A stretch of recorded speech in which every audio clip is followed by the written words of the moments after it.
Mongolia is a rugged, untamed expanse of grassland and high plateau.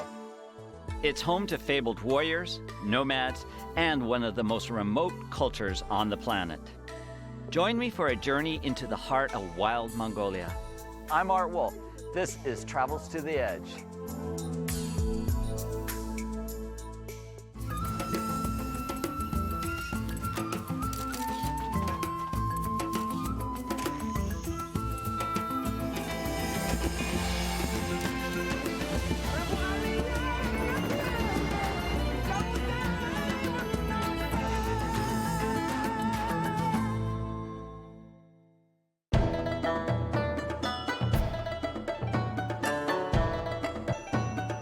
Mongolia is a remote land of mountains, desert, and grassy plains, known as steppes.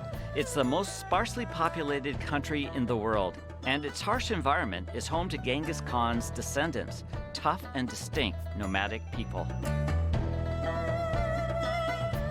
Lying in the heart of Central Asia, and bordered by Russia to the north and China to the south, east, and west, Mongolia is a landlocked country the size of Alaska.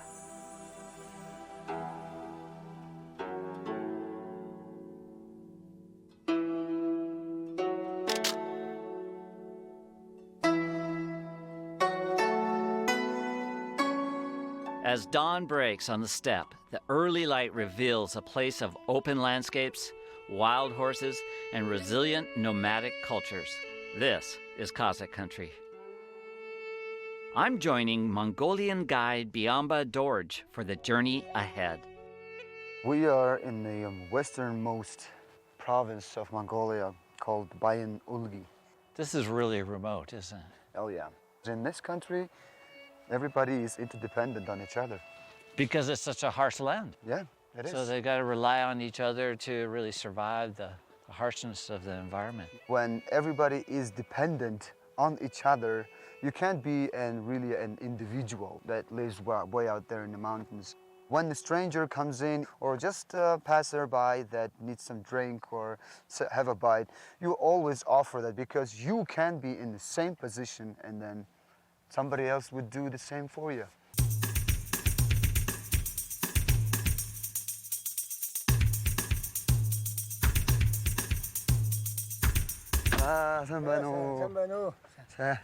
Salam. Hospitality is really a way of life in Mongolia. Beautiful. Although a stranger, I'm immediately invited into this cozy tent that's home to this Kazakh family. Do they always have this food on hand? Yeah. For guests? Because they never know when a guest is going to come in. This is traditional Kazakh milk tea. That's pretty good. What I would like to do is to photograph them, more of a portrait. Their life is written in their faces.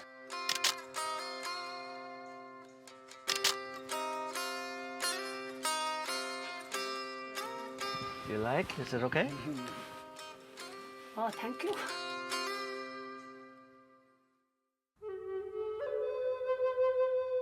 What makes the Kazakhs unique is that they hunt with golden eagles. It's an art that Central Asian tribes have been practicing for 6,000 years. In spring and summer months, the eagle is kept being well-fed, fattened, and strengthening. But in September, they start to reduce the diet because the hunger is the tool that they keep the eagle. When the hunt starts, they show him the prey, and then eagle goes down, catches the prey first from the thigh, flip the prey over, and then when the prey attacks an eagle to bite, eagle grabs the snout and then locks the prey into position. And then hunter approaches and gets the prey and then skins the prey and gives the meat to the eagle. This eagle is one of the prime predators worldwide. Yeah. And the fact that it works with a human to catch prey is really astonishing.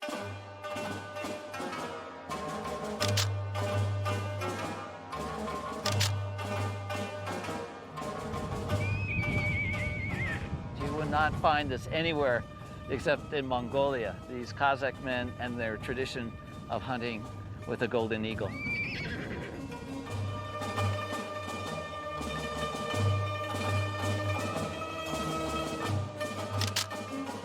what I love about this is just the great light. It's a golden light on a golden eagle. And it's just picking up the eye, the strength of this bird. The eagle is catching the wind and it's lifting its feathers. It's magnificent to see the strength of the talons. It's the talons that actually do the killing of the animals. This really says Kazakh country. Rahmet. Rahmet. Rahmet. Oh, maybe not. I think that's an interesting thing. This one piece will make 52 layers. Watch on mobile devices or the big screen. All for free. No subscription required.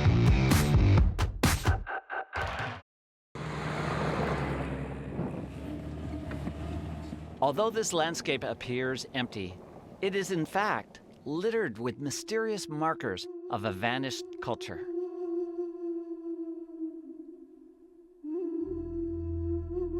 These rocks with their mysterious symbols are thought to be 3,000 years old and are known as deer stones for their depictions of flying reindeer.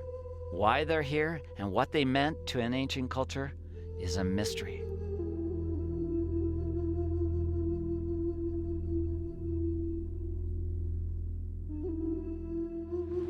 What really fascinates me about these magnificent deer stones is the fact that they are left behind by a culture that has no other artifacts. There's no other evidence that they existed at all. But in these stones, in these very magnificent, intimate stones, you have an essence of a people.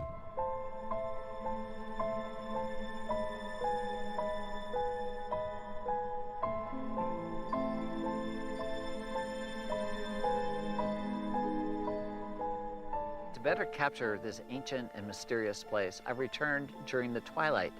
Now I'm going to paint with light the stone as I take long exposures. And I believe this will capture this really powerful stone in more mysterious ways.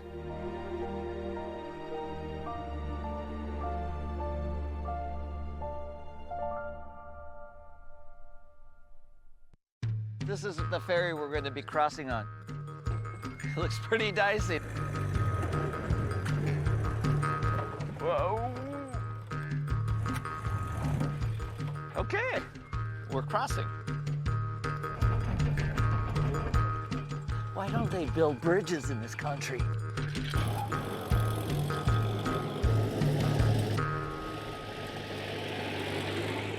One of the more spectacular aspects of Mongolia is the big dramatic skies. This is a great place for minimalist artists and photographers.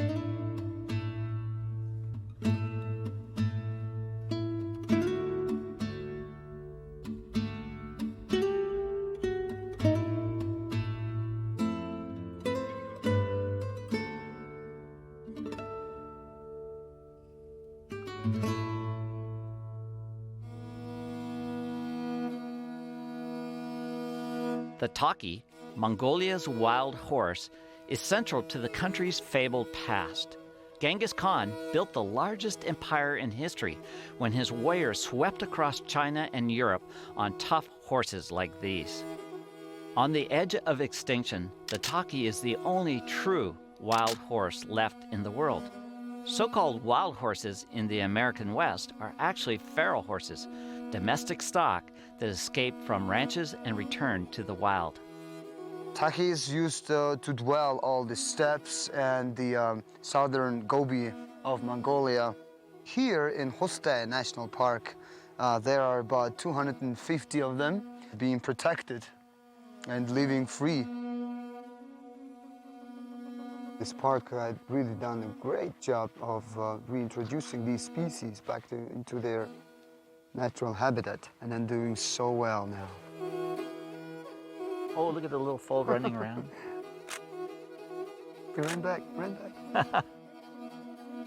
Look at it, running. That's nice. And these are really beautiful horses. Yeah, they are. We Mongolians are very proud of them.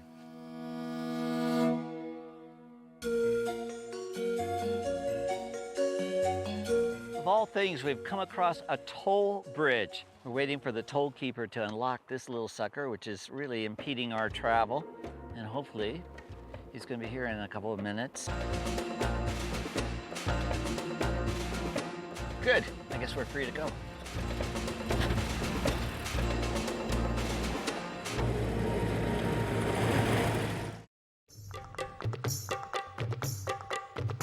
In the summer, Mongolians compete in the same games their warrior ancestors once played.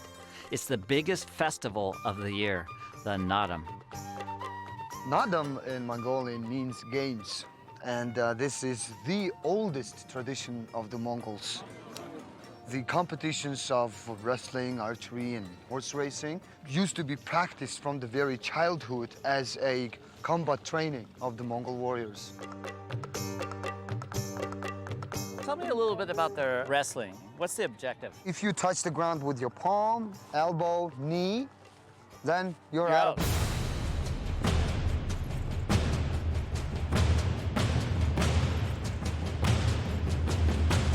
Ooh, that's cut her.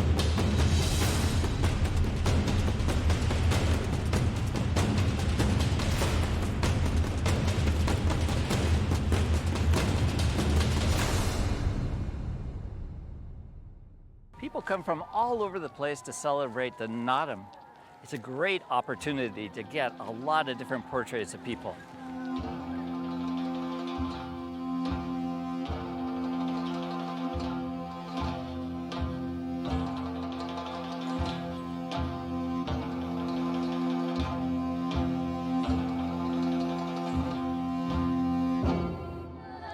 These are the horses that are going to the race. The song that they're doing is called Kingo. That's to inspire the horses. True to their ancestry, Mongolians are known as the best riders in the world. Kids learn to ride before they can walk, and they're tough competitors. So all the jockeys are children, right? Yeah, the jockeys can be as young as 5-year-old. This is the test of the horse's stamina, so the weight must be as less as possible. Look at that. Here they come. Screaming. All right. Oh, I love the dust. The dust really makes the shot nice. Listen to the sound of the ponies. And there they go, right by us. Wow, look at that. That's great.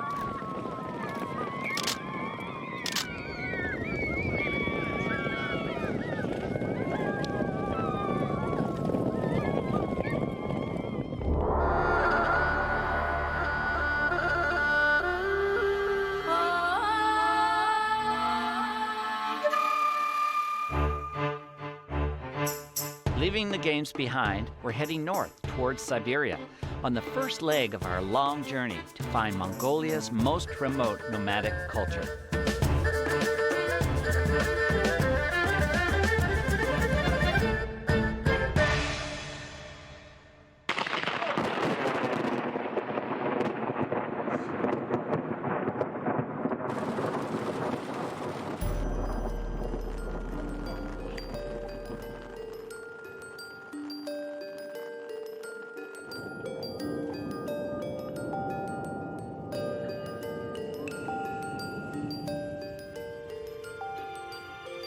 A storm has just moved over the top of our heads, lightning and thunder, violent rain, and now as it's moving north, there's bands of yaks that are startled by the lightning strikes, all set in a beautiful open landscape where the rich greens of the steppe is contrasting against this brooding, stormy sky.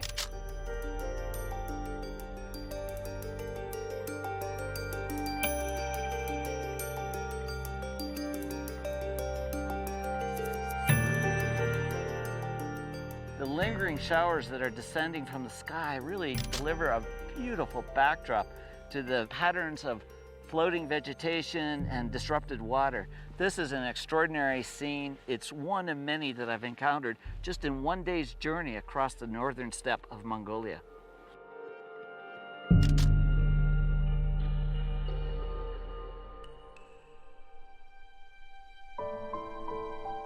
As often happens in my travels, an unexpected moment can deliver the most sublime beauty.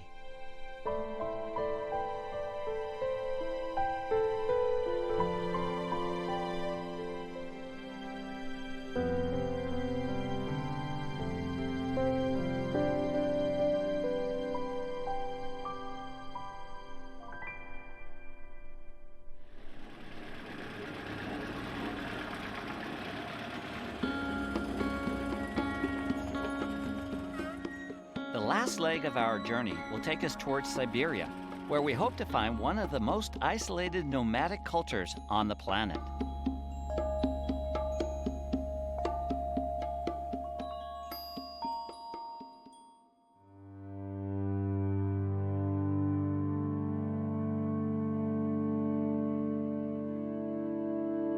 It's an early start. Ahead is a 9-hour horse ride to visit a truly remote and traditional culture. Next stop, Satan people. Okay.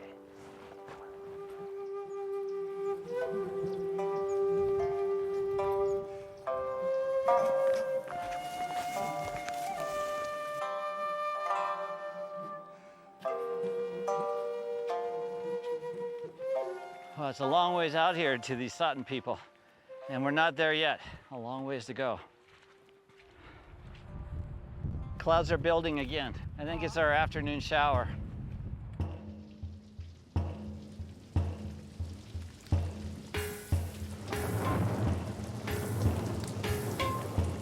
Well, the rains have arrived as predicted. We're looking for the Satan people. They are nomads. I had no idea how hard it is to find a nomad.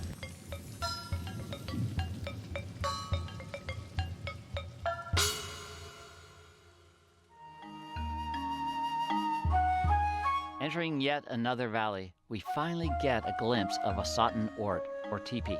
The small camp beyond seems a fragile footprint in a big landscape.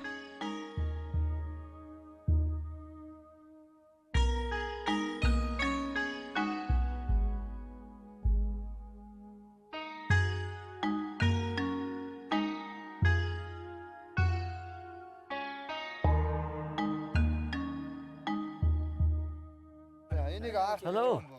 I'm Art. Yeah, he's asking, how was your journey? Oh, sore. Everything sore.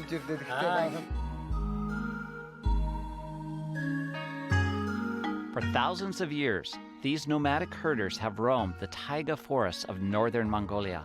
The Satan's close relationship with the reindeer is an ancient one. They're believed to be the first people to have domesticated animals. They depend on their reindeer for transportation, milk, and spiritual sustenance. However, disease and other pressures are drastically reducing the herds. Without their reindeer, the Satan will cease to exist.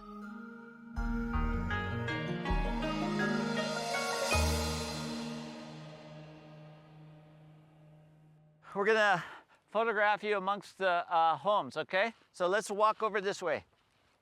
You, come with me.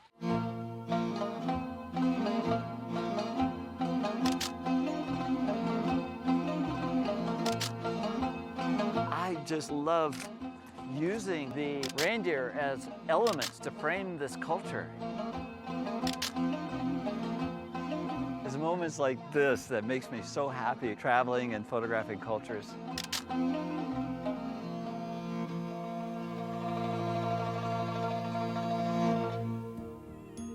Oh, wow.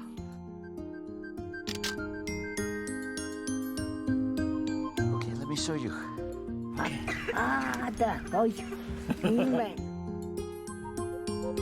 This woman has had a long and happy life in a very remote part of the world.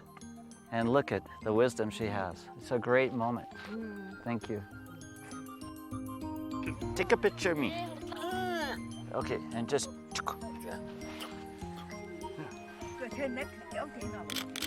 Oh, yeah. Hey, I'm in remote mountains. I don't have too much clicks. No more with you. No more pictures.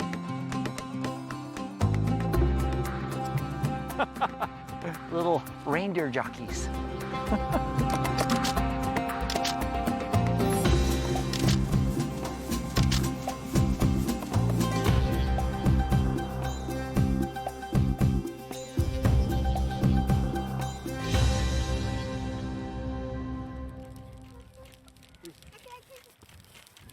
So what are the biggest challenges facing the Satan people today? There are two. First is economic challenges, and the second one is climate change. How does that affect them? As it gets warmer, Yes. then it means more bugs and more mosquitoes would come into their summer grazing grounds. Reindeer itself is a very sensitive animal. Flies actually go into their nose and then lay eggs there. Those eggs, when they develop, it creates this very, very nasty thing in their brain. Colder it gets, better it gets for the reindeer. These people's culture is entirely based on the reindeer, isn't it?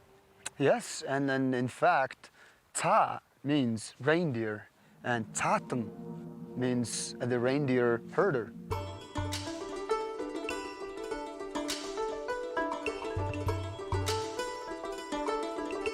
What a sight!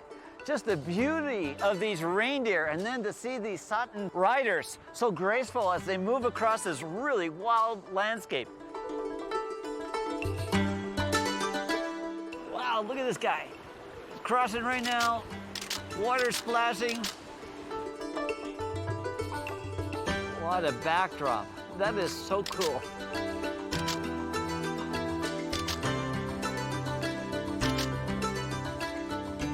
This is a glimpse into a culture that's existed for centuries, but very little seen by the outside world.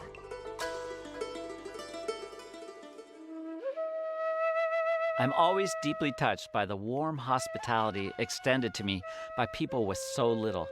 Before the long journey home, I've been invited to share a last cup of tea and reindeer milk. I like this flavor. Can I show them some of the pictures that I've taken on my laptop? Okay. This is always one of my favorite parts of a trip, is to be able to share my photos with the people. Right?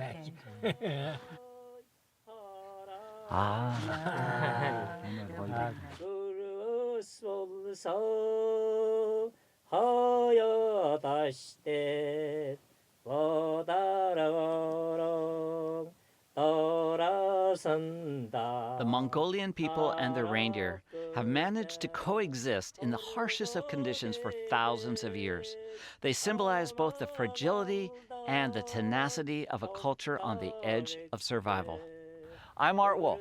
Join me next time on Travels to the Edge.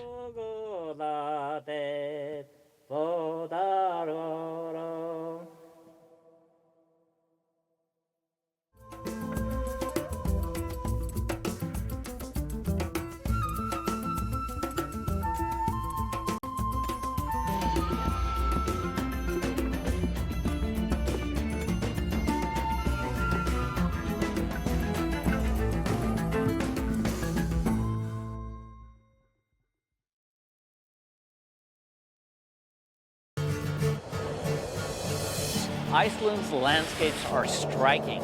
I can't help but be enchanted by the strange raw beauty of this geologically young island. Wow, this is spectacular. Here goes. Woo! Yes. Exploring Iceland. I'm Art Wolfe. This is Travels to the Edge.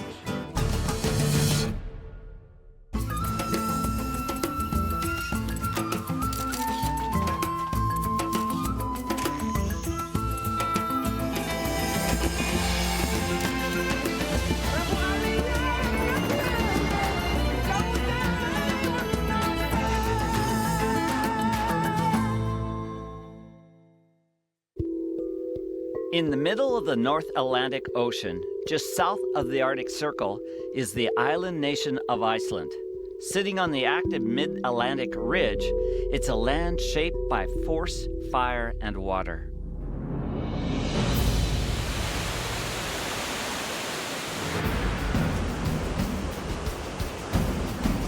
This is Dettifoss waterfall. It's the largest waterfall in all of Iceland. In fact, it's the largest waterfall by volume of Europe.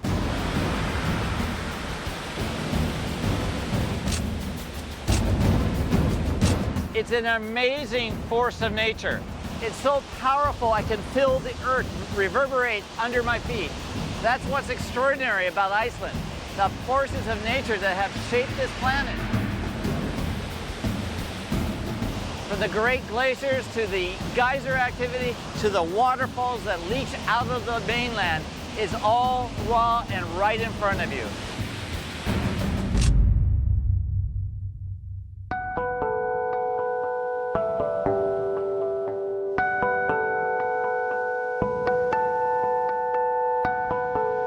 Helping me to understand the forces that forged this island is Ari Gudmundsson, a geophysicist, poet, and expert on the Icelandic environment.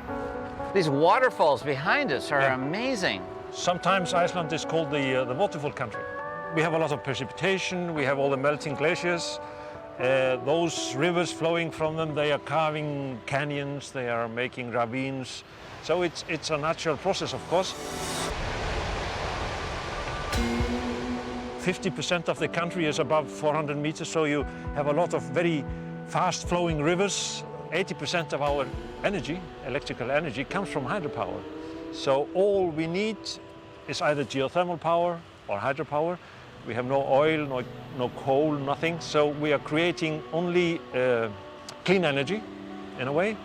And this is what counts. This is the white gold of Iceland. The waterfalls.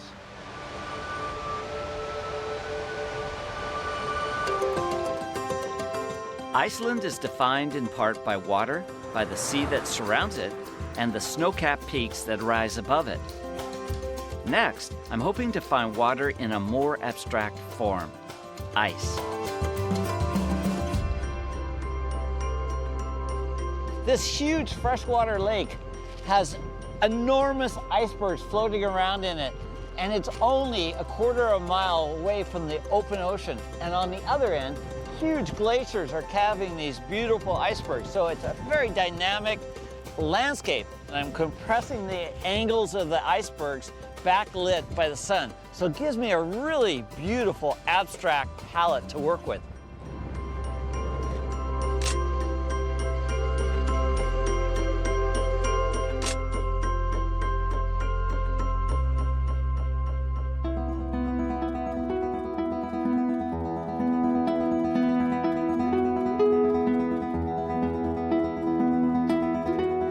This is really beautiful.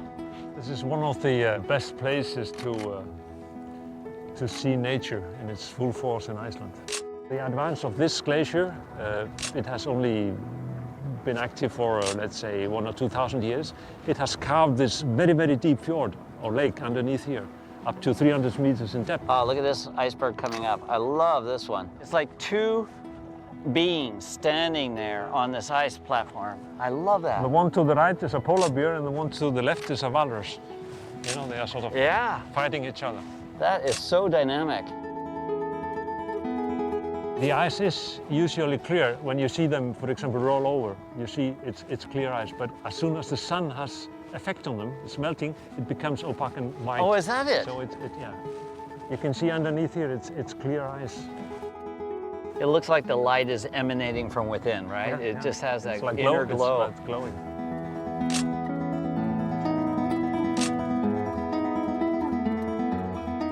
Look at that delicate arch right there.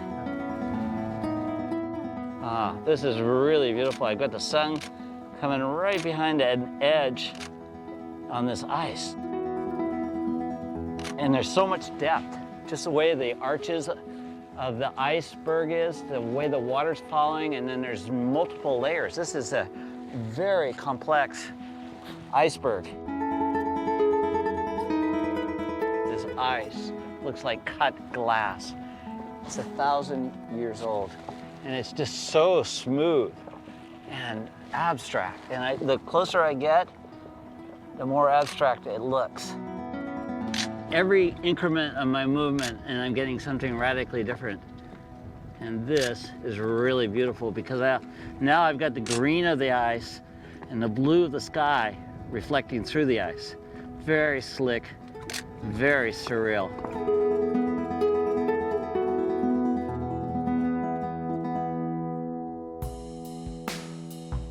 Over time, this ice will find its way back to the sea, renewing an ancient cycle. This is the journey's end for these icebergs. They've calved off a glacier about 2 miles inland. They've floated down across the lake, down a river, and here they sit, stranded on the shore. What's amazing to me is to think how old this ice is, up to 1,000 years. And here they will slowly melt against the oncoming tide. It's beautiful and it's surreal, and the lighting, which is very subdued, is what really gets me excited, because I think of it as a very soft watercolor painting. I'm trying to shoot in this little iceberg. Meanwhile, the tide is coming in.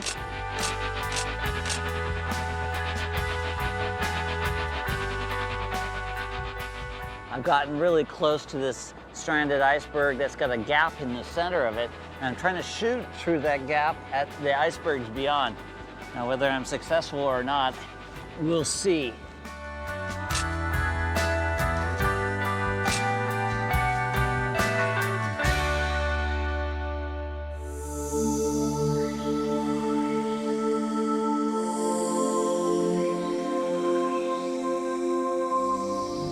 Titanic forces of water and rock are locked in the struggle for dominance over the shape of Iceland's landscape.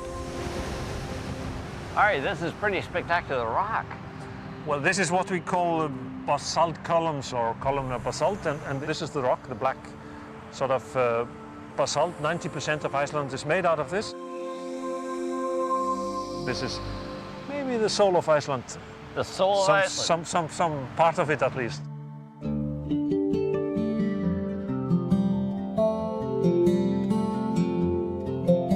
We have about 6,000 kilometers of coastline. 6,000 kilometers. Yeah. And it's so varied. It's ranging from those basalt, black pebble beaches, sand beaches, to cliffs that are 500-600 meters high. Everything in between. And in terms of a geologic timetable, I mean, you've got eruptions going off fairly commonly. Yeah, it's about every 4th year or so. From my perspective, all these raw elements, the fire, the geysers, the waterfalls, the ice, this is all great stuff. Well, I think if this doesn't stir your imagination, you are a dead man, more or less. That's so simple.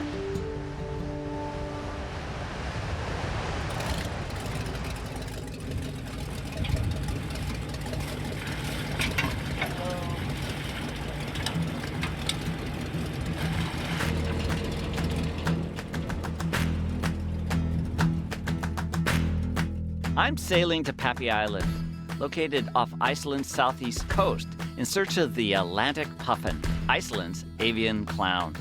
This is, at best, a difficult environment to work with, because just a few feet beyond me, it's a sheer basalt face. And this is the perfect habitat for the Atlantic puffin, because it can come right out of the bay, land on this very steep cliff, be very safe from predators, burrow into the very spongy soil, and they're good to go. That's where they nest. These birds from a distance look basically black and white, but when you get in close, the ornate structure of the beak is so beautiful. It's very, very analogous to a parrot or a toucan with these just very, very sharp features. Such an engaging bird.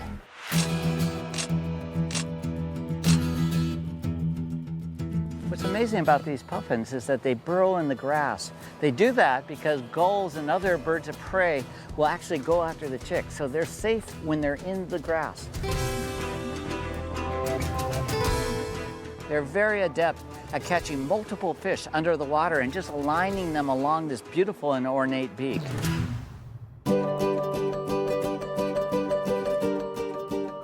As I take this picture, I've got multiple eyes looking back at me, not only the puffins, but also all the squid eyes are really clearly distinguished in their bodies. This is a really charming shot. I think I'm going to try to get in lower and a little closer. Boy, talk about traveling to the edge. It is 500 feet straight down. hate heights, but this is beautiful.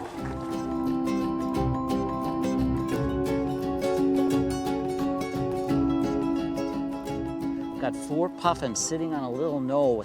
And what's great about this is the light is illuminating through their beaks, and their red and orange beaks are just glowing. It's really quite nice. It's hard to photograph these guys without smiling. They have such comical faces, and the way they strut around out here in this grass atop this cliff is amazing. They just seem so at ease in this very vertical environment. Beautiful little birds.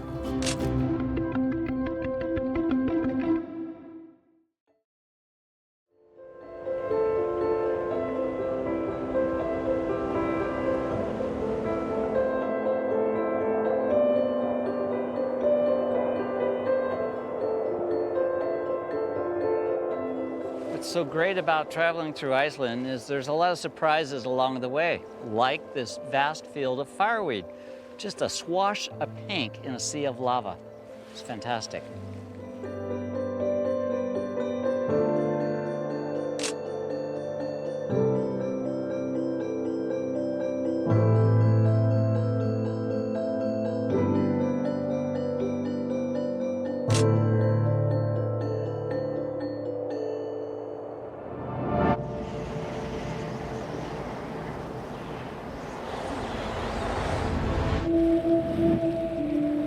We're in the thermal zone now. Here, just beneath the Earth's surface, water and heat collide, conjuring a primeval playground. This is Stroker Geyser, one of the more interesting features of Iceland. What makes this geyser so interesting is the fact that it not only shoots 100 feet into the air, but there's a beautiful blue bubble that precedes the eruption. Pulse. It's almost like the Earth has a pulse. Okay, here it goes. Whew.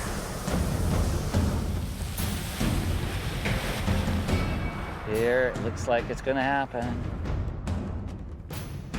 Here it goes. Whew.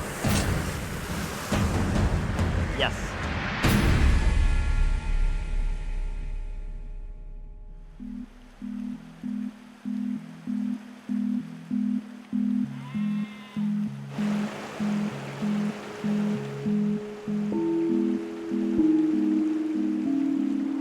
Traveling through Iceland, you come across the most unexpected things.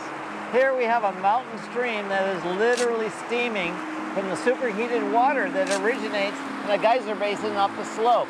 So, of course, I'm going to take advantage of it because I've never photographed a mountain stream that literally is putting off steam like this. It's beautiful and it's unexpected.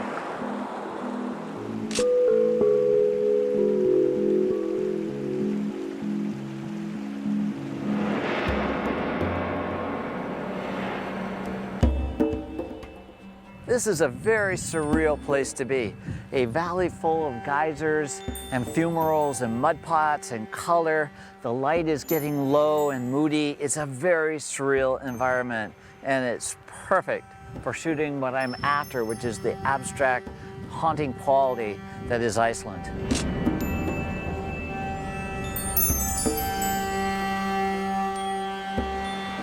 As the light level drops, the saturation of color becomes much more pronounced.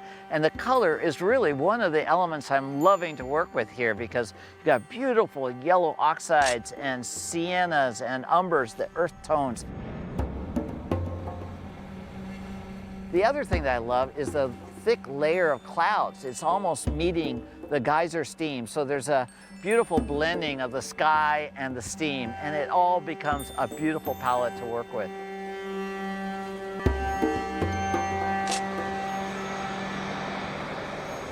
As I travel through the backcountry of Iceland, I find myself really checking the map, the weather, because I'm always dodging the storms that are coming in off the North Atlantic.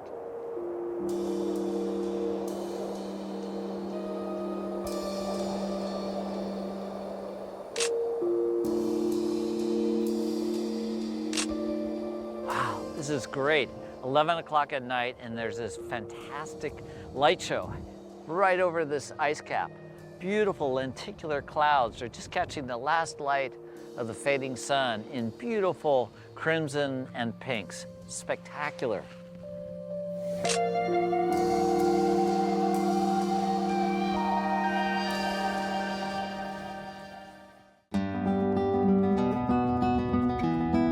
As we journey further into the interior, the landscape feels formidable, dominated by rock and ice. Given that, it's a special delight to encounter small gifts of life. This is a great opportunity. Across the lake is a red-throated loon with its chick.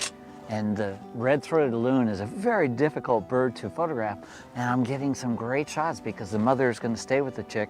And as it comes up the shore, I'm going to fill the frame with this bird with this very long lens. It's a really nice situation.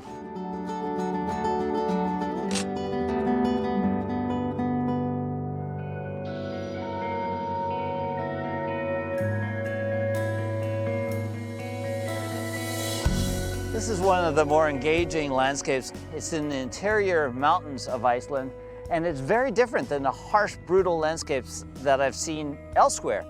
This is a very soft and benign landscape, and the hills look like they've been painted with color. This is ancient lava flows that have eroded into soft form. And to further accentuate this and give it a sense of depth, the lighting is coming down and puncturing through a heavy layer of clouds.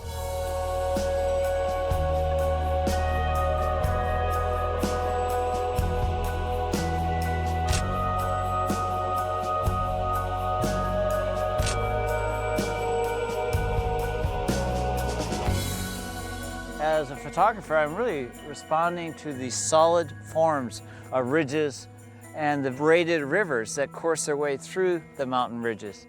It's a study of line and shape, and it's beautiful.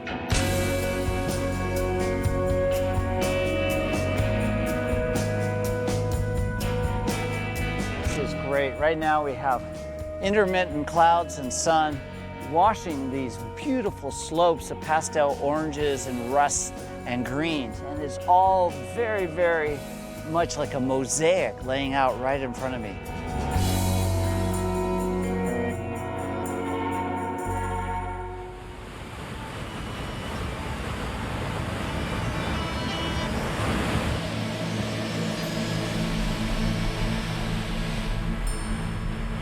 Waterfalls are such a hallmark of Iceland. They're everywhere in every size and shape. I love photographing the establishing shot, but the magic is in the details. And nothing is more intriguing for me than to shoot falling water.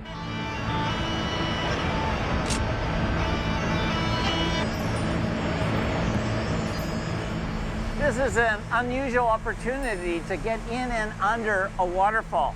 And it offers some beautiful perspectives I've not shot before. I love silhouetting the water against the setting sun.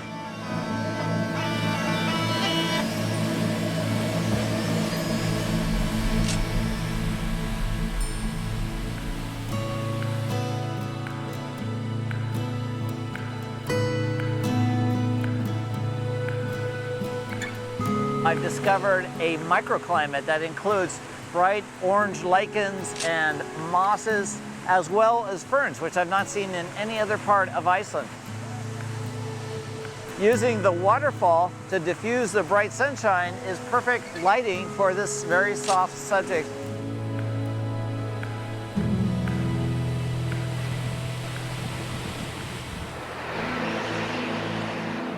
The raw forces that have shaped this landscape are the very forces that I'm here to photograph. It's difficult because the weather is harsh. Frequent storms blowing in off the North Atlantic bring moisture, winds, cold. From a ground perspective, it is a challenge to photograph in an artistic way. Get up in the air, it's a whole new ballgame.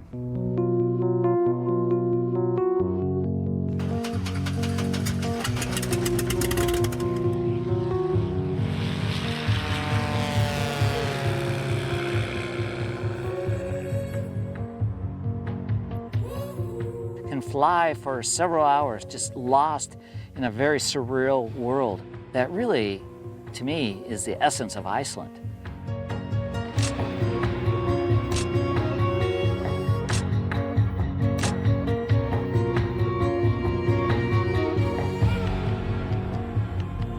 Among my favorite photographs that I'll take away from Iceland are the ones where people will look at it and they won't actually know what they're looking at. In other words, it's such a striking contrast of colors or light or form that the perspective is almost impossible to discern.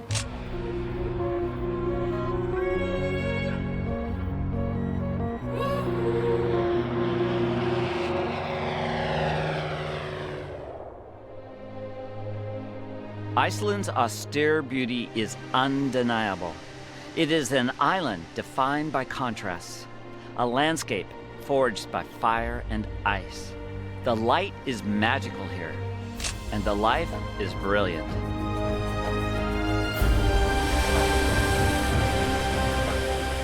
Iceland echoes the Earth's volatile history, and the forces that still shape this young land give us a portrait of a true raw wilderness. I'm Art Wolfe. Join me next time on Travels to the Edge.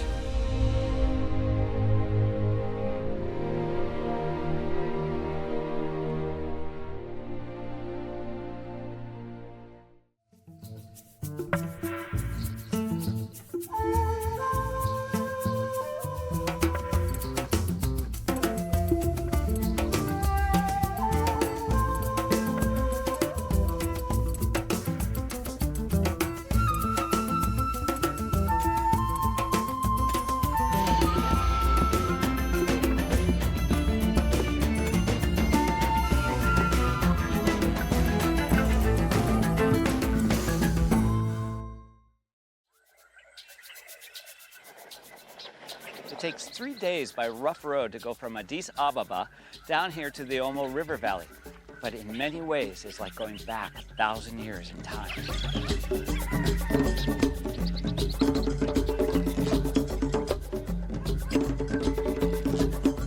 Deep in the Omo Valley, I'm Art Wolfe. Join me on Travels to the Edge.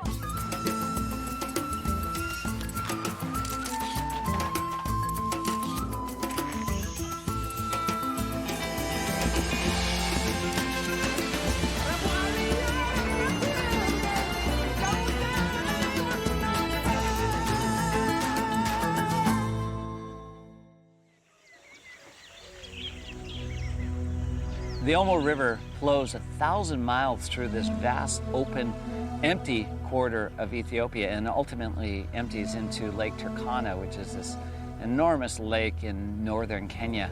And along the banks and on the mountains above the river are small pockets of distinctly different peoples. We're leaving the highlands of Addis Ababa and heading south to the lower Omo Valley. I'm looking for 3 particular tribes, the Hammer, the Karo, and the Surma, in an area so remote it wasn't even on the map 100 years ago.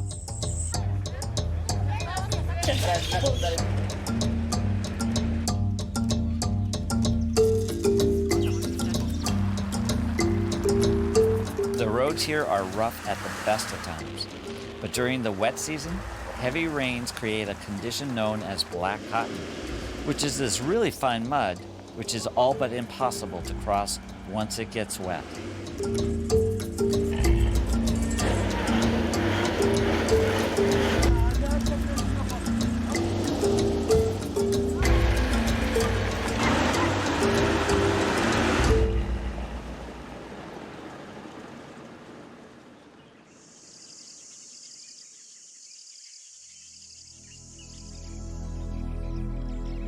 Southern Ethiopia is really timeless. It is a land that hasn't really moved forward. It's been isolated by very rugged country. It's the backwater of Ethiopia, many would argue, but for that very reason, the cultures have remained intact. They're practicing rituals that have taken place for thousands of years, and I want to be here to record them before they change.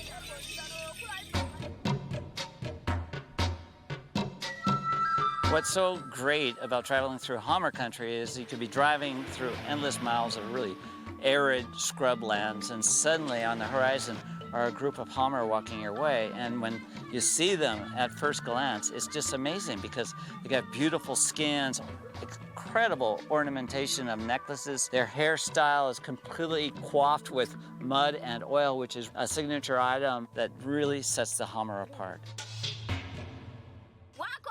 We've heard there's going to be a bull jumping ceremony in this village. It's an ancient rite of passage for a young man entering adulthood. This is the guy who is going to jump tomorrow, you know. He's ready. He's got a bull jumping tomorrow.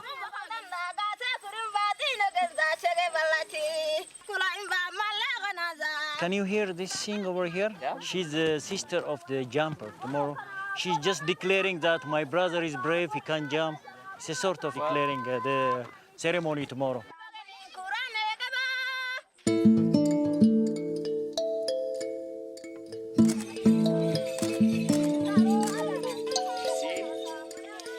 After taking a picture of somebody, I love to show them what I want. Oh, you want a picture of you? Okay.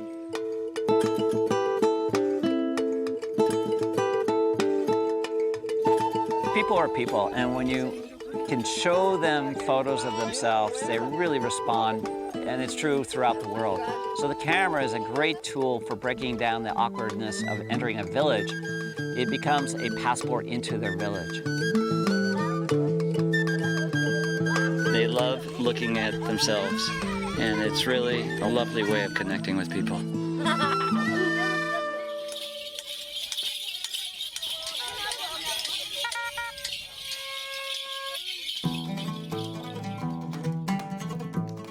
Two Hammer men are adorning themselves for this cow jumping ceremony. I put on an extension tube between my lens and my camera, which enables me to focus closer. By having the ability to move in and focus really close, it opens up a variety of new subjects. First, I shoot from a distance and I move in, and every subsequent shot, I get in tighter and tighter until I'm really highlighting the eloquent details within these Hammer men.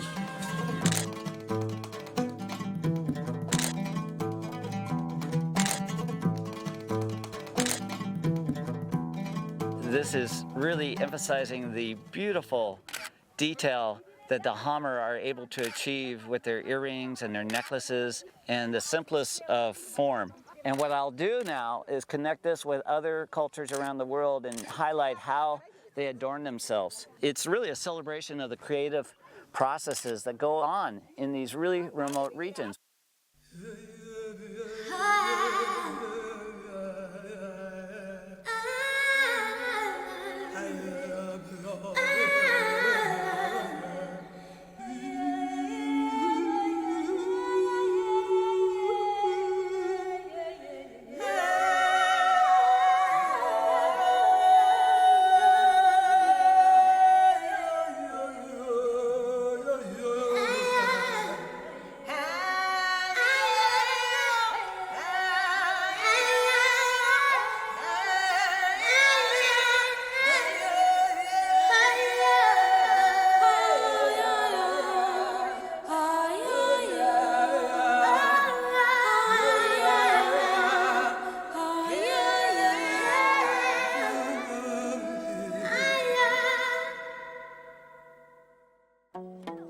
Isn't she just beautiful? In the age of digital technology, I'm not only able to bring my photographs home to show my friends, now I'm able to show the people I'm shooting what I'm shooting. Okay, this is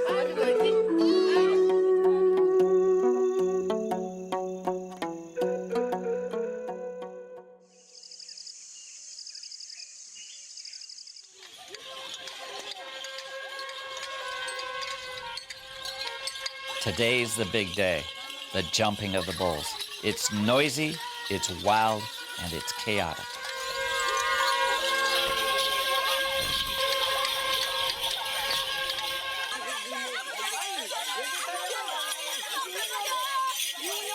There's a real regalness to the Hammer culture, and yet I would kid myself if I didn't recognize the fact that cultures are changing. I was here 10 years ago, and there were no t-shirts, there were no shorts, and now I'm shooting around that. With the arrival of the bulls, anticipation for the ceremony intensifies.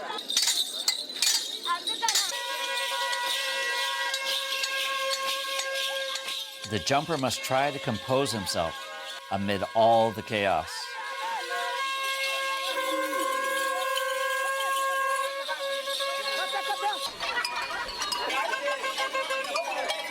The bulls are brought together, lined up, and finally it's time for a young man to symbolically pass into manhood, just as his ancestors have done for thousands of years.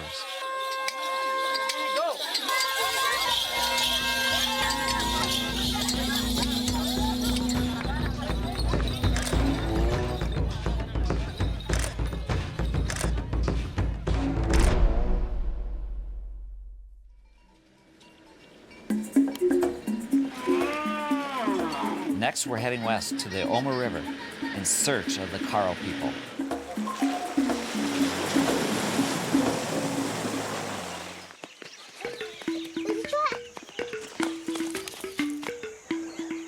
Ethiopia is known as the cradle of humanity, and it's here, deep in the Omo River Valley, where archaeologists have found signs of human civilization that date back more than 2 million years.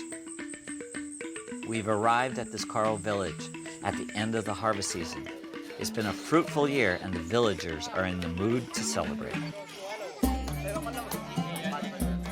This is beautiful. This is a ochre, and it puts on the skin, and when it dries, it becomes really red, right? And this is for the white one. This is like being in Nordstrom's. Okay, perfect. Nice.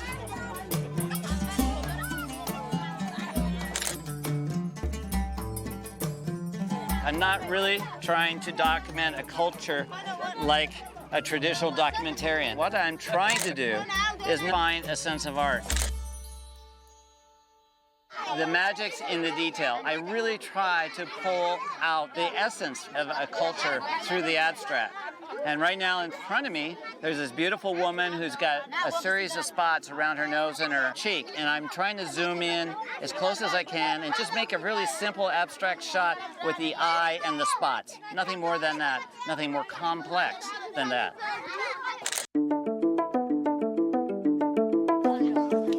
When the Karo adorn themselves, it's very individualistic. No two patterns are the same. And that's what art is about, basically, is that self-expression through your own sense of aesthetic. These cultures don't really have museums or art galleries or even living rooms where they can hang art. They, in fact, become their own living, breathing works of art. Can we have this space? Circle. Okay. This is known as designing your shot. Circle. And you sit down. I see a beautiful pattern amongst their feet. Okay. Now I've got a beautiful circle. This is really hard work, but I think it's worth it. I love making artwork out of my subjects. Okay, look at it. These kids are great. It's wonderful to show them a reward. Oh, yeah. Oh, it went dark. When I'm photographing these Karo, I'm trying to get them to look straight into my camera sometimes. I'm also shooting candid shots, but many times I want them to look straight into my camera and therefore straight into the viewer of my photo's eyes. So there's the connection that I feel at the moment I take the picture. It's a very, very effective way for people to feel connected to the subjects.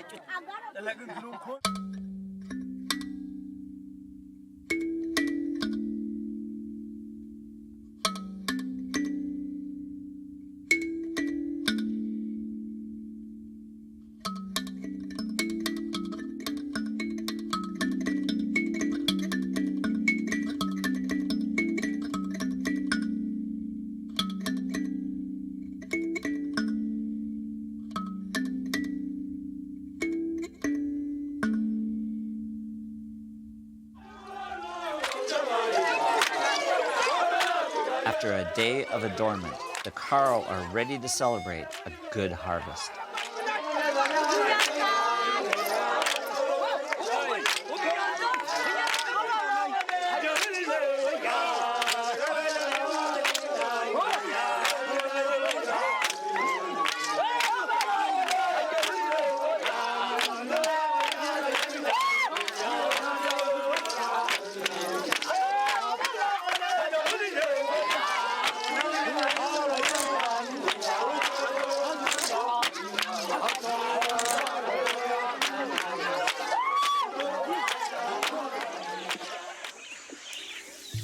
The Omo River corridor is unlike any other place on Earth, with so many different cultures inhabiting a land that has changed little in thousands of years.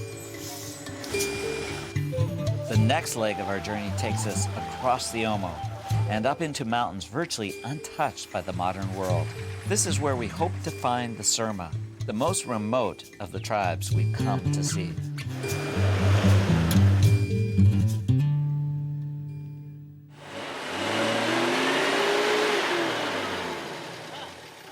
This is a journey of 1,000 obstacles. We've come out of the flat savanna of the Omo River Valley, and now we're crossing this mountain range that rises to 11,000 feet before we get to the Surma Mountains.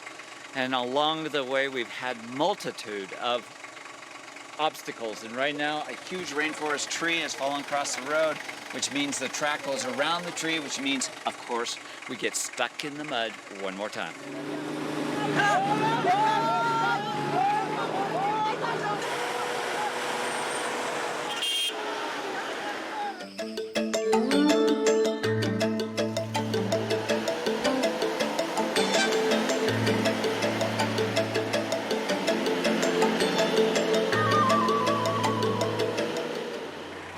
Stuck again.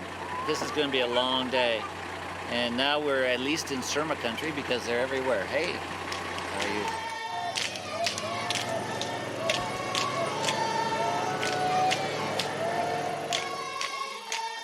Because of their extreme isolation, the Surma are unaware there's a country called Ethiopia and that they live within its borders. They call their home Surmaland. Now we are in a village of Surma people, especially in the heat of the sun. They would like to play under the tree. Chaleno. Have you seen this game? No. Okay, this is a traditional game mostly played by the Surma people. They just invite us, to play.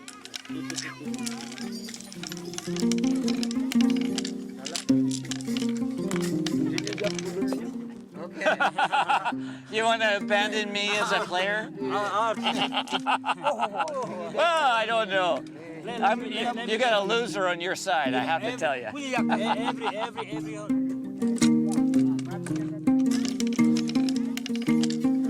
I'd rather photograph this game than play it, quite honestly. I could see having this game board on a wall at my house. It just looks like such a beautiful burnished sculpture.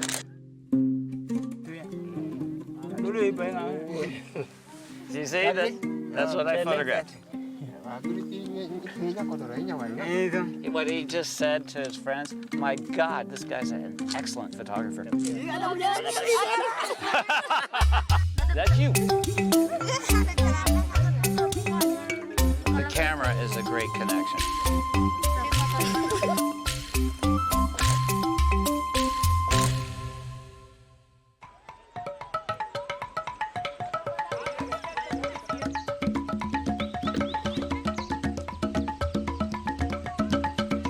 Ladies are wearing what they call lip discs or labrets. Historically, the lip disc was placed in the young women so that when slave traders came down through the Horn of Africa and stole women out of these remote villages, they would look grotesque and therefore be passed over. But today, rather than being something that was grotesque to discourage the slave trade, it's a sign of beauty. And the larger the lip discs, the more beautiful the lady. Very nice.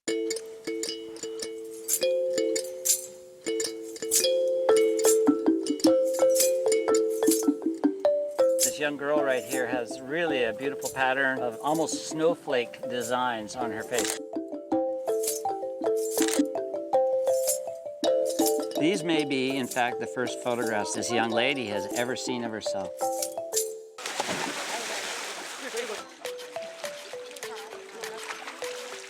I'm down here on the banks of the river with about 30 Surma warriors that are later on going to perform the donga, which is a stick fight. They are actually competing for the attention of the women. And the most elaborately adorned warrior and the strongest stick fighter will catch the attention of the women.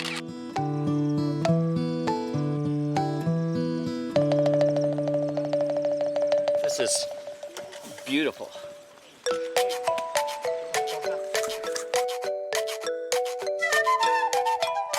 I'm going to go in for some details of the face. This is nice. I've put on the wide angle, and I'm using a very small aperture opening so I can get in, have some foreground. It's a great shot of this warrior decorating the other, and it's interesting how much attention they pay to helping the other one. And I just love getting in and photographing this detail.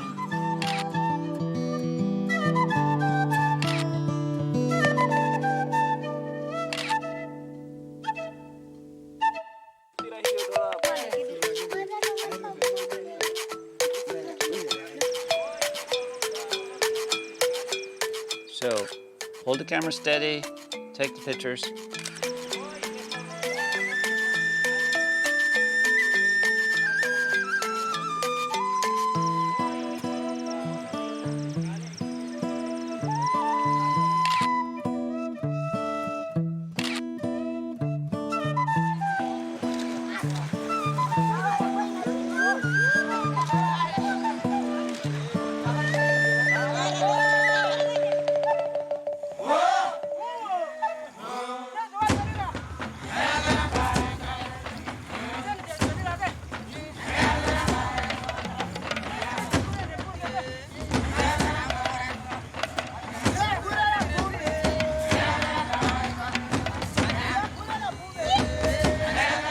This is exciting. This is the warm-up for the donga. These guys are getting themselves all riled up. They're about to perform the donga, which is not a dance, it's a battle.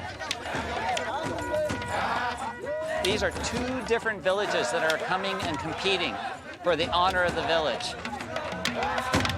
And it can become quite graphic. I'm very excited about being here, but I'm also a little nervous. They are in a state of excited frenzy. What I'm trying to do is capture this donga in the most eloquent way possible and to try to stay alive doing it. So this is a good view right from here. I'm putting the sun in my back.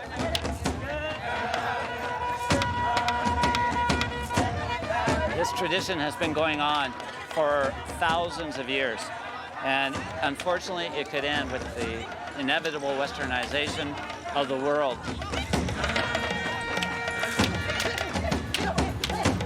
My whole mission is to try to make sense of what's happening.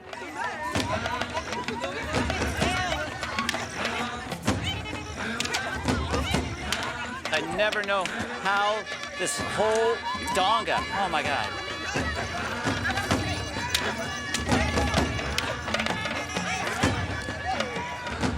This is a very powerful. They will stop it if anybody gets seriously injured, but I hope they can tell.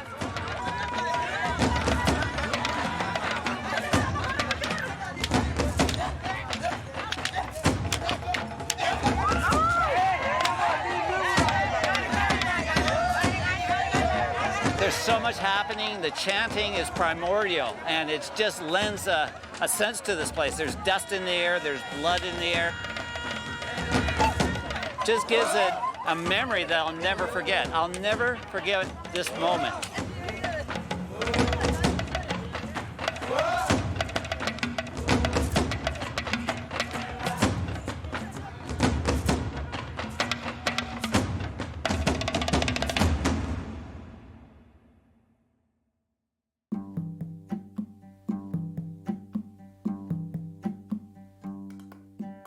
The people of the Omo have kept their unique cultures alive for centuries. It's a privilege to photograph these rich traditions while they still exist. I'm Art Wolfe. Join me next time on Travels to the Edge.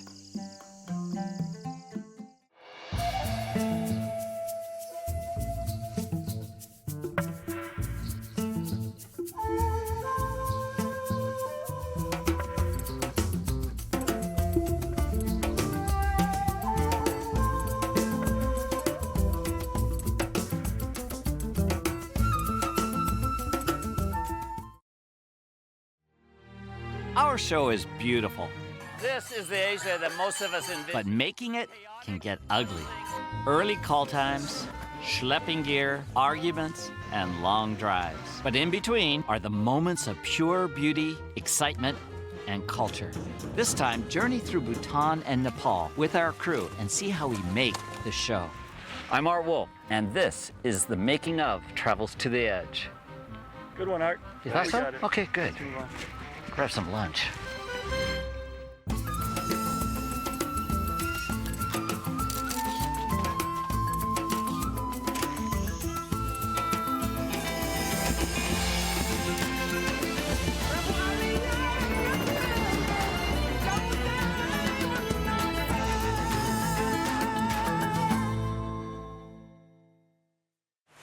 Just like everywhere I've gone in Bhutan. This time, we're going behind the scenes in Bhutan and Nepal as we shoot 2 episodes and show you how we make Travels to the Edge. In Bhutan, we'll focus on the culture and natural beauty of this Buddhist kingdom. And in Nepal, we'll get a taste of Asia's wildlife. Along the way, you'll see how our small crew of 4 travels, works, and makes Art Wolfe's Travels to the Edge. The team we've got now is great because everybody has a unique skill. I like it. Okay, so last thing we do is we just turn around. Overall, my job is to guide the content during the course of the shoot so that by the end of the trip, we come away with not only great images, but a story. Not only is he an excellent cameraman, but he's responsible for making sure we have all the bits that we need, and generally kind of our captain as far as the work in the field. My main role is to shoot what we call the B-roll, which is basically all the visual glue that's used to connect what is being talked about in the show. I'm also shooting a lot of the same subjects that Art's shooting so that we have video footage to match with his photos. So he goes out and he gets the little vignettes that convey a sense of place. And he gets it in a very artistic way. My position on the team is a little different than most of the others because everyone else has one significant chore that they're doing. And I have lots of little chores that I do. John is an assistant to all of us. He helps get lenses, he helps the technology flow, he shoots behind the scenes. He's Art's assistant first and foremost, but he also does a million other things that are essential to keep the whole thing moving along. It's the capturing of an image that is the primary drive on anything I do. I love to explore, I love to investigate, but ultimately it's investigating with the purpose of capturing something and bringing it back. I've known Art's work for many years. You see it in books and posters all over the place.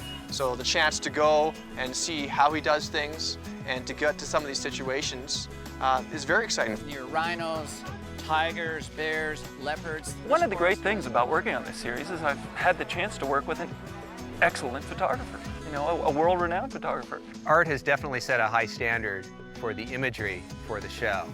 And it's been a fun challenge for everyone on the crew to kind of keep up and really keep everything up to that standard. Shooting with a small crew is great. We're quick, we're light, we carry relatively little gear, though sometimes it doesn't look like it. So we're just more mobile, we're nimble. You can have an idea, talk about it really quickly, and be able to execute that right away. They get what the show's about, and if anything, they're way ahead of me and encouraging me, and I think it's fantastic. We're basically happy.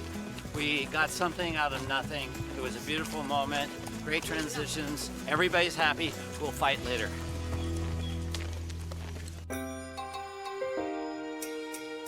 So far, on Travels to the Edge, this team that we have here has gone pretty much everywhere: North America, South America, Africa, Asia, Antarctica.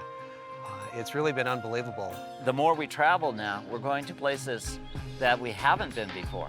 Up until this point, I've kind of taken the crew back to places that I really thought could deliver the goods.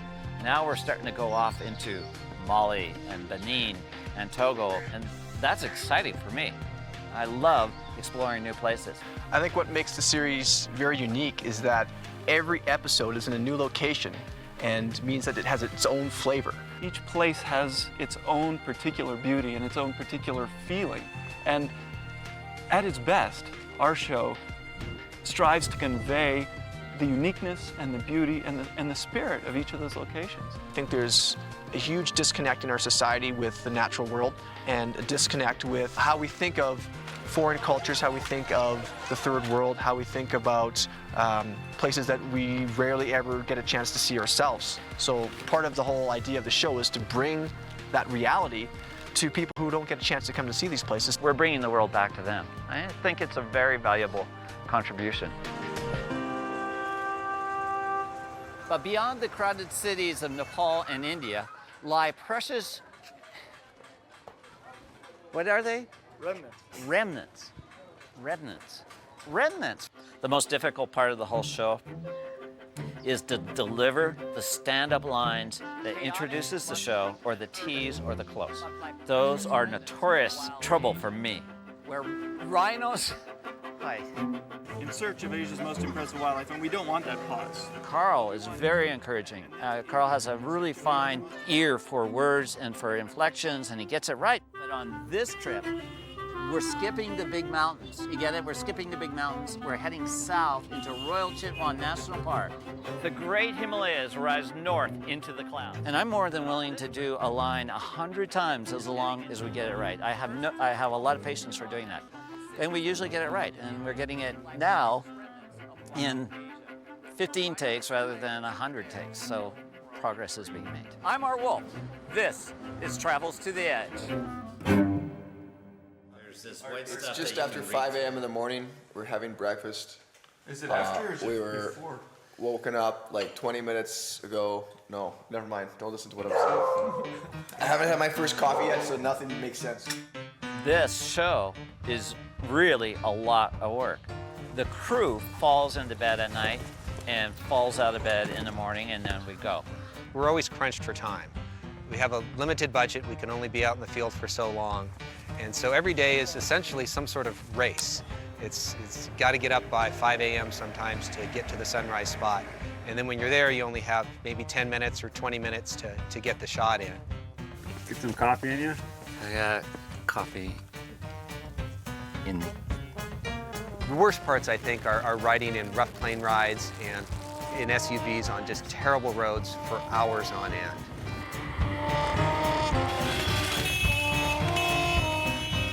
Oddly enough, the dog gets a better seat than we do. I've got friends all the time telling me I've got the best job in the world, that it's so wonderful, that they would love to just come along and carry my bags. And what I say to them is, you know what, you're right. I do have the best job in the world, but, you know, by all means, please come along, carry my bags. That's over 50% of what we do is just hauling, unloading, loading, repacking. That's a lot of what we do.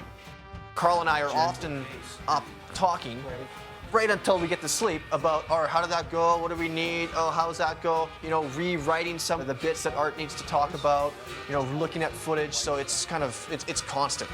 People look at what we're doing and many say, oh man, that is a dream job. And you know, I love the job, but it's brutal. The travel is brutal. You know, I've got a wife, I've got 2 kids whom I miss a great deal, and I'm gone a lot. It's a grind, but it's worth it.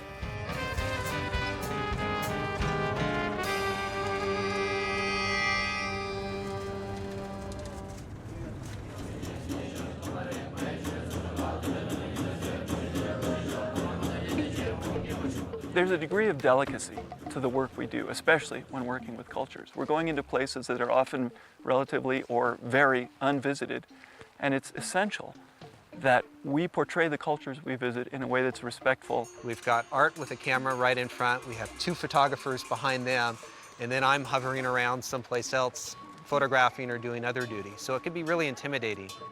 I mean, after all, we're trying to celebrate, you know, these traditional cultures.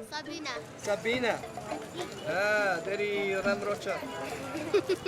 I think the key is just to smile and to be compassionate. And we often end up, you know, teasing our subjects. It's a way to break the barriers that are there linguistically and culturally otherwise. You know, you look at somebody with a sparkle in your eye and they look back and you've got an instant connection. First, usually I put the camera in their hands and let them take a picture of me, and in the age of digital, they can look at the results, and it's very engaging, it's very immediate, and it's perfect for breaking down cultural barriers. Walking into the monastery, you feel this profound sense of awe at the feeling that you could be stepping into something that happened hundreds of years ago and not much has changed.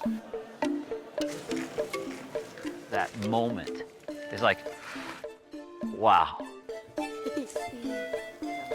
Our goal is to put together a portrait of place that celebrates the beauty of the place, that talks about what's unique about the place, and that conveys a bit of its spirit, really. And if we can do that, I feel that we've been respectful and that we've really celebrated and honored the people we're visiting.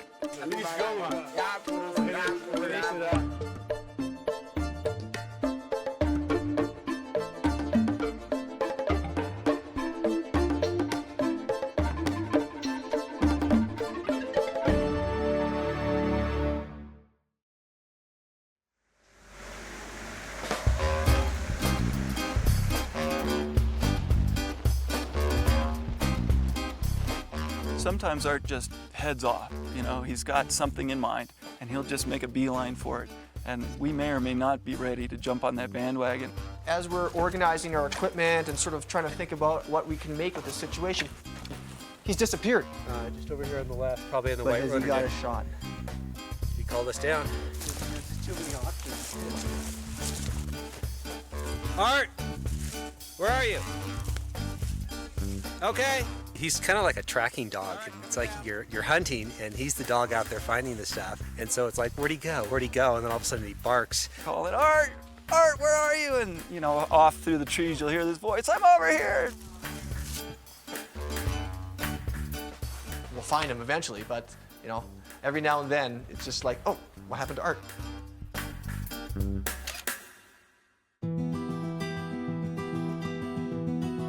I come with an idea, and that's just maybe 20% of what I shoot. The rest is serendipitous. The rest is just an emotional response to what's coming together in the moment. It's light, subject, and circumstance, and when they come together, it's magic, and I work very fast because I know that these moments are just so ephemeral that they're gone in a flash.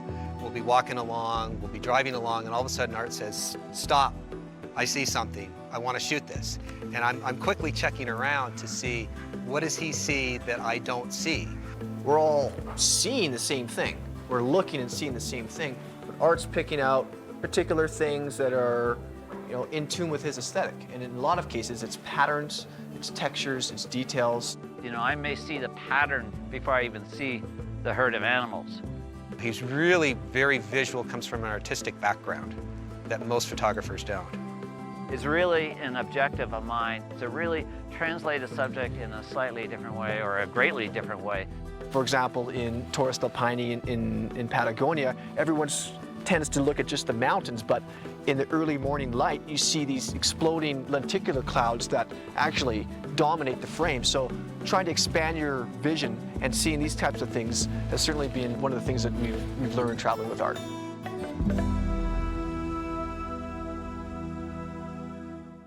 Well, we've got the maestro, he can coordinate it.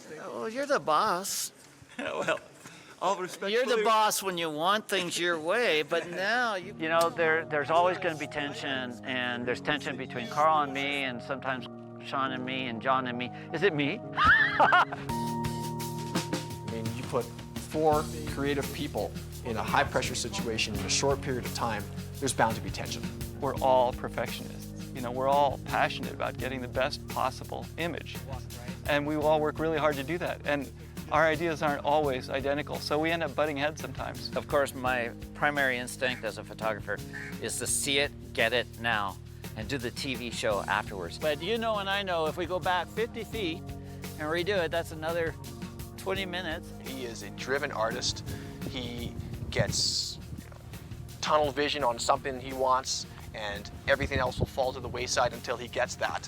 So it's tough for us because we need more than just one shot to tell the story. It's just amazing. We come to shoot these bits and we set up for it, we know what we're doing, and yet we get 20 minutes into it and, you know, we've got to rush off because there's some cranes off in the distance. Art's just impelled to go, go, go. So we're balancing the elements needed to tell a story with his drive to get images. Sometimes it's compatible, and sometimes it's not. Art, Yes. you know what I'd like is to get just a shot of you talking. Okay, they're taking off. Just get out of the way. You know, so there have been heated moments over the course of this series where we're just at each other's throats. You know, I'm saying, we don't have a show if you don't work with me and give me this, you know, this moment. And Art's saying, I need to get my shots, otherwise what are we out here for? And yet all I know and tell myself is these guys are fighting to make this show better. And that's what's truly comes through.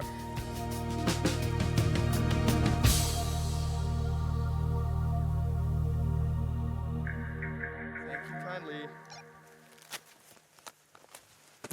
Where's my camera?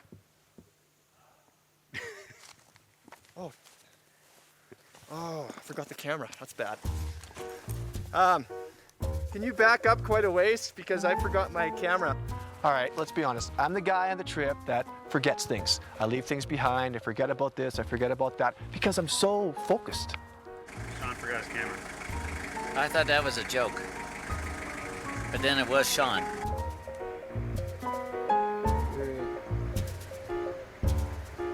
I thought you were That's actually the first time I've ever forgotten the camera.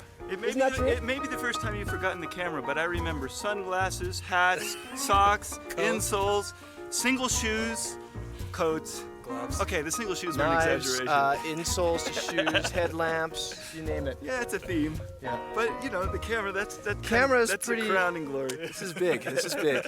I'm not a very organized person, and John is. I got tickets for everyone. Having somebody like that to kind of anchor the logistics and take care of those types of things is just a must-have. We have a really good pack list, and the thing that might surprise most people is that no matter where we're going, whether it's Africa in summertime or Antarctica in wintertime, about 90 to 95% of what we bring is exactly the same. We've kept cutting it down, and each subsequent episode, we've gotten leaner and meaner. Well, the biggest logistical hurdle is just getting to these places with all our gear. I've come to a new definition. It takes at least 4 plane flights to get to someplace really cool.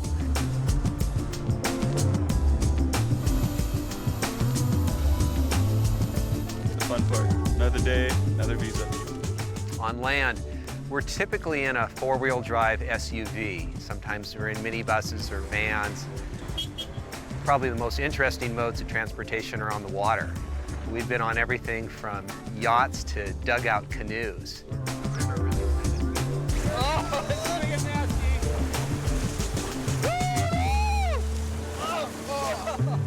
From a photography standpoint of view, Art travels super, super light. He gets what he wants with the most basic of equipment, and that allows him to hike a little bit further, to travel lighter.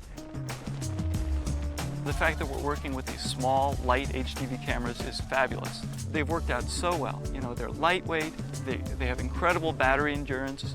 So when we go out for a week or longer in a region where there's no electricity, we're set. We've got the right balance there, and I think that, you know, it's good for the show to be able to be light on our feet and be able to pounce on situations when they're happening. Airplane flight, 6 hours of driving, bags, logging, and now there's enough light that we can actually do some work. We're in Chitwan. Do some more work. Do some more work, that's right. Let's do some more work.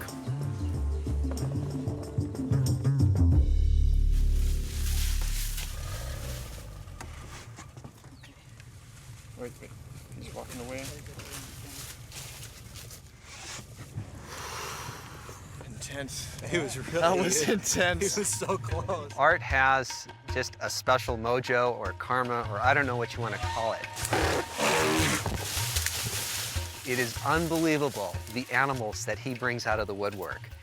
It's true, Art does have some sort of wildlife karma. I've been with him now many times where these magical wildlife moments will just manifest at the perfect time, just when you want it.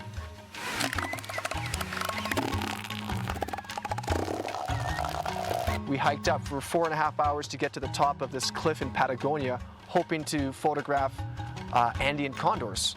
And we didn't see them all day. They need thermals to fly. And just as we arrive at the top, the sun opens up, the thermals start flowing, and 50 Andean condors are circling all around us, just like that. You know, I can't even explain it, but I'm starting to believe it may be true, actually. We don't have 6 months to follow a subject. We may only have 6 hours or 6 days. So drawing on his experience, we've been able to get really intimate and powerful wildlife moments in a short period of time. This is great. This is what I was hoping to see. This is known as a gharial. It's in the crocodile family. It's very different than all other crocodiles with its very long needle-nosed snout. Well, that's a pretty classic Art Wolfe moment right there, coming across the gharial crocodile here in these waters around Chitwan. Our guide has said that he'd seen them from a distance, but never so close like that. So just really special to be able to have that intimate moment.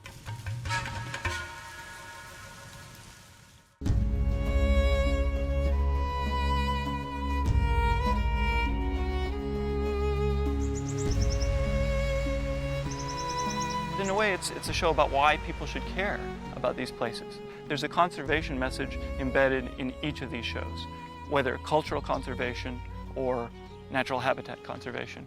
And it's not an issues-oriented show. We're not saying these are the problems, you know, these are the solutions. We're saying this place is amazing. Take a look at it. What really works is just showing how beautiful something is, talking about how wonderful something is, and showing that as intimately and in the best light that we can. We really do try to say, what is happening in this environment? What can change this environment for the better? The world really is a very beautiful place. It's being threatened on a number of different fronts. I mean, we all live on one planet. It's all important. And so by trying to bring an area closer to you, to really show you the details and what it's personally like to travel through it and see it, it becomes a little bit closer to you. It's important that we show these places as pristine as they are now and hope that they can stay that way. Our mission is to keep traveling to the edges of the earth and to keep capturing its extraordinary diversity. We want people to see the beauty we see and to share in the responsibility for preserving it.